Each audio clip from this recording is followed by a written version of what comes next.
বন্ধুরা, দেশে এবং দেশের বাইরে কুইজের বিজয়ী একজনকে লটারির মাধ্যমে দেওয়া হবে ৫০০ টাকা পুরস্কার।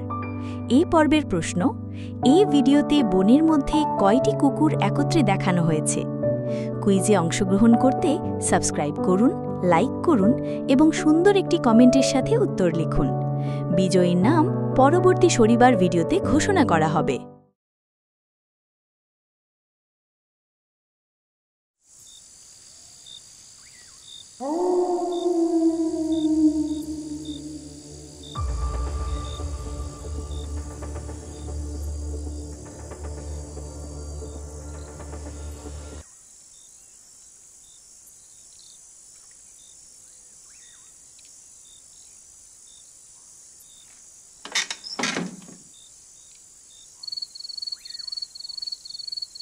ঘড়িতে বাজে ২টা। আলমরে না ডাকলে রওনা হইতে দেরি হইয়া যাইব।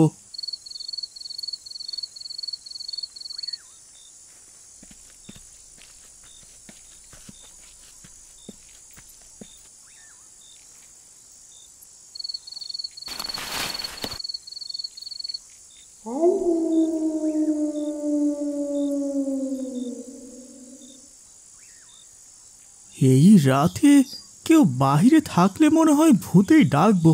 হ্যাঁ,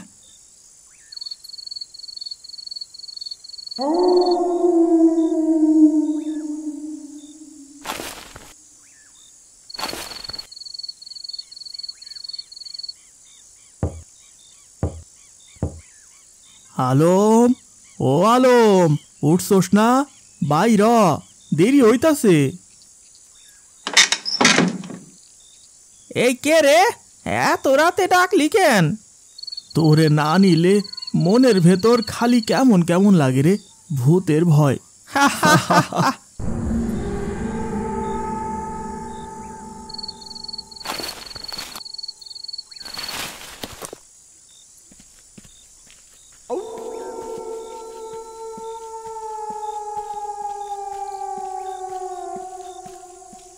ভাই, এইটা কি রে? মানুষ না ভূত ডাকতাছে বুঝলাম না। চুপ কর, লেট হইতাছে। আজকে মোল্লা পাড়ায় আগে দুধ দিতে হইব। এই সব সময়ে দুধ বিক্রি করাটা দায়। রাস্তায় যদি কিছু লাগে, তোর বুক নাই, এক দোয়া পড়বি, ভূত দূরে যাইব।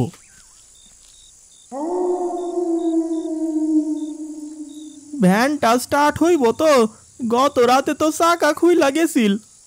চল, ফজর হইলে পৌঁছামু।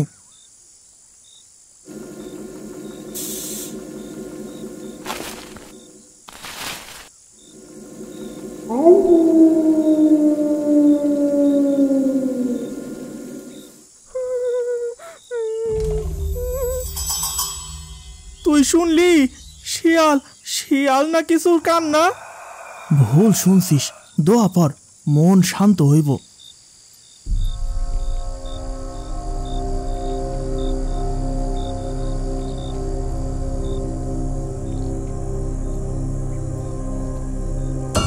রফিক, এই রাস্তা দিয়ে শেষ কবে গেছিলি?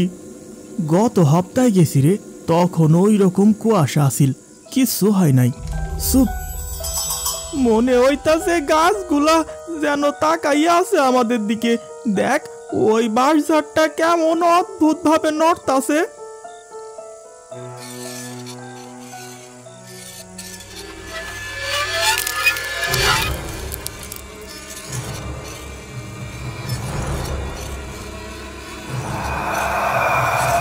তুই দেখছস কিছু গেল ওই পেছনে?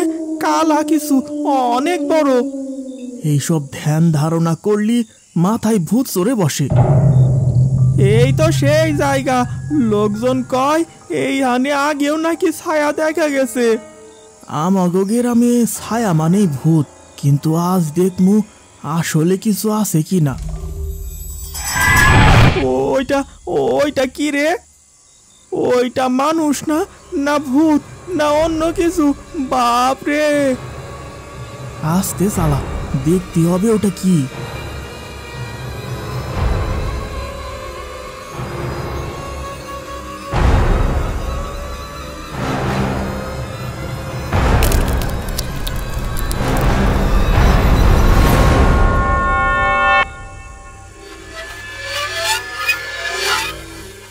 ভাই পেছাই যাই, আমি আর সামনে যাই না, এটা কিছু ঠিক না। চুপ থাক, কুরআন শরীফের আয়াত মনে পড়, কিছু হইব না। আউযু বিল্লাহি মিনাশ শাইতানির রাজিম।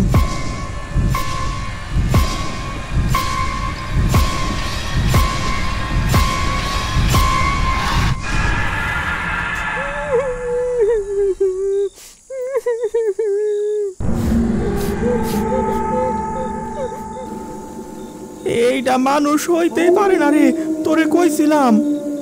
আমরা কিছু দেখি নাই, কিছুই ছিল না, মন বানাইতাছে।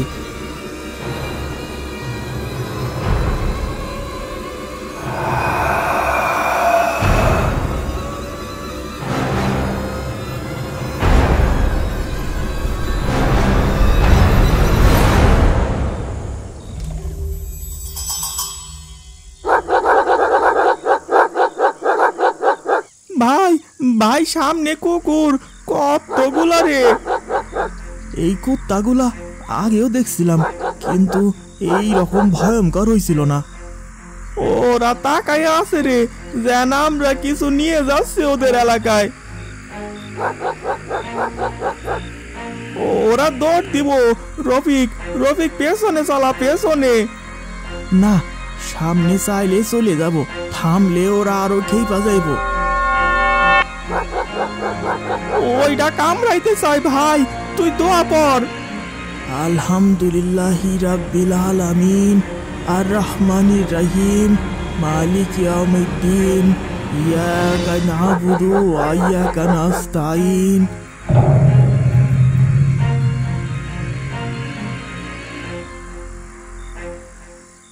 ওরা কুকুর ছিল না রে, কিছু ছিল ওদের সাথে, কিছু অদৃশ্য। চলো, সামনে আরো ভয় আছে মনে হয়।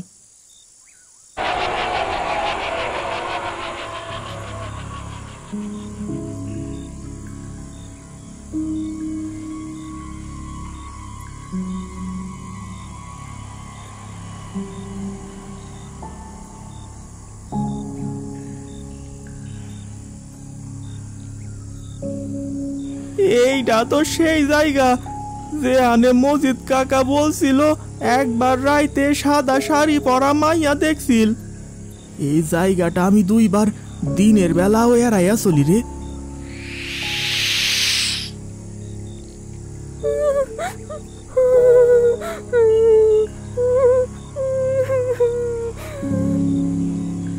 তুই শুনছস আওয়াজটা কোথা থেকে আইতাছে? চুপ চুপ, মনোযোগ দে, ওই দিকে তাকাস না।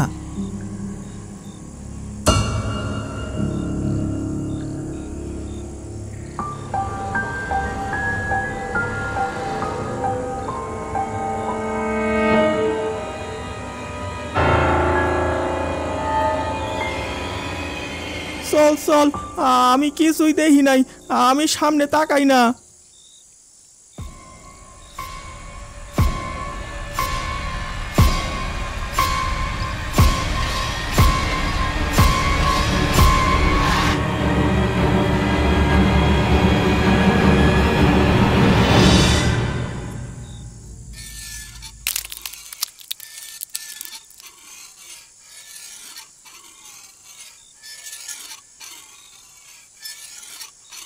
সামনে সামনে ভাই, সামনে মানুষ না ভূত?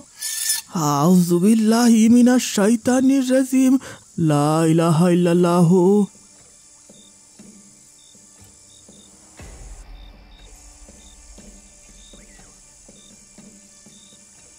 ওর মুখ কই রে, মুখ নাই কেন? দোয়া পড়, দোয়া পড়, আজানের আগেই রাস্তা পার হইতে হইব।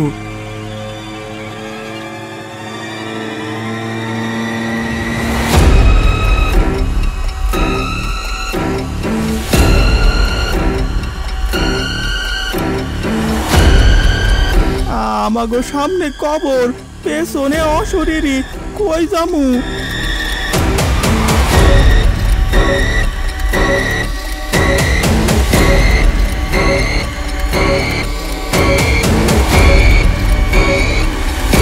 ওরা পেছনে আসতেছে ভাই, ওরা দৌড় দিছে। মসজিদ একটু সামনে, একটু সাহস ধর।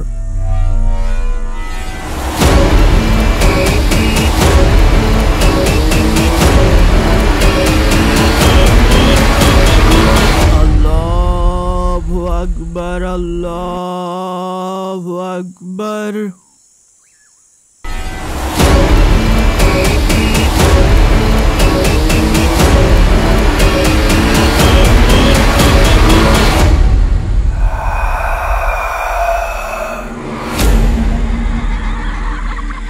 ওরা ওরা থাইমা গেল। আজানের ভয়, ওরা মানুষ ছিল না ভাই। আজানই বাঁচাইলো রে।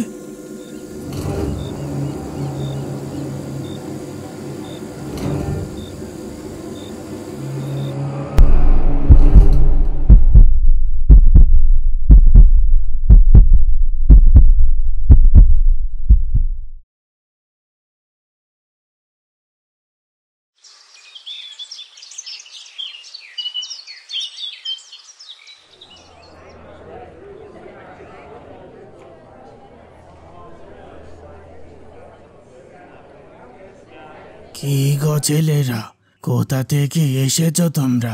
আর মসজিদের সামনে ওভাবে আছিলা কেন? আমরা হইলাম সাধারণ দুধ বিক্রেতা। ওই গ্রামে আজকে আমাদের দুধ দেওয়ানোর কথা ছিল। প্রত্যেক রাতেই আমরা এইভাবে আসা যাওয়া করি, কিন্তু কাল রাইতে হঠাৎ কিছু অশরীরী ছায়া এবং একটা বৃদ্ধ মহিলা আমাদের পিছু নেয়। মসজিদের সামনে আসতে আজান দেয় এবং ছায়াগুলো ওই বৃদ্ধ মহিলাটা অদৃশ্য হয়ে যায়। তারপর আর আমাদের কিছু মনে নাই। তোমরা আজ বড্ড বাঁচা বেঁচে গিয়েছো ছেলে।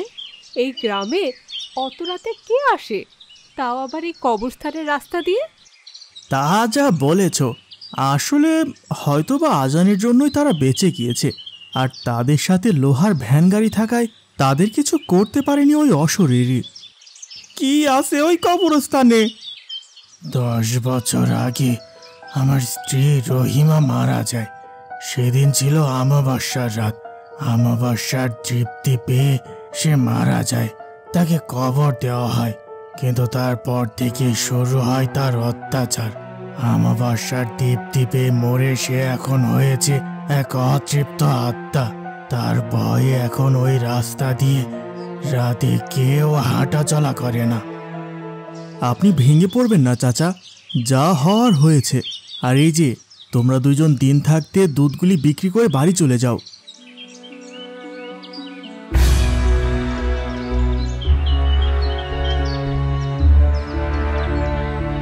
যাদের ভুলে যাচ্ছি তারা মাঝে মাঝে ফিরে আসে, মনে করিয়ে দিতে যে কিছু শেষ হয় না, সবকিছু শুরু থাকলেও নেই কোনো শেষ।